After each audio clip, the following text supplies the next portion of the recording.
Income tax के अंतर्गत यदि आप किसी प्रोफेशनल को पेमेंट करते हैं तो उस पर टीडीएस काटना होता है। इसमें भी कुछ परिवर्तन किया गया है जिसे जानना जरूरी है।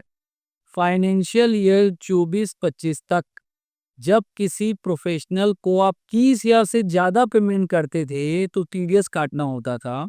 लेकिन फाइनेंशियल ईयर 25-26 में मतलब वर्तमान में यदि आप किसी प्रोफेशनल को 50,000 से ज्यादा पेमेंट करेंगे तो टीडीएस काटना होगा।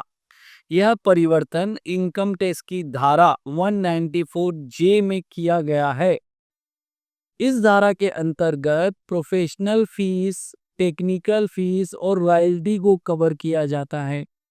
प्रोफेशनल फीस मतलब किसी इंजीनियर को पेमेंट करना, आर्किटेक्ट को पेमेंट करना, लीगल के लिए सीए को, या फिर कोई विजिटिंग डॉक्टर को कोई हॉस्पिटल पेमेंट करता है तो उस पर 10% टीडीएस काटना होता है।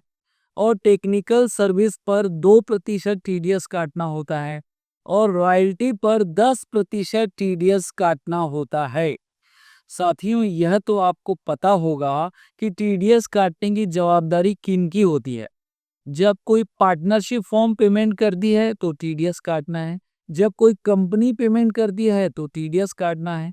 लेकिन जब कोई इंडिविजुअल या एचयूएफ पेमेंट करता है तो उसे टीडीएस काटने की जवाबदारी तब है जब यदि पिछले वर्ष में उसका टर्नओवर 1 करोड़ से अधिक है तो उसको टीडीएस काटने की जवाबदारी बनती है।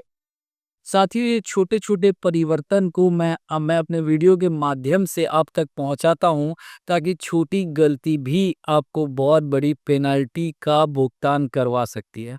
उससे हर समय बचे और बचे रहेंगे क्योंकि मैं हूं ना आपके साथ। जय हिंद।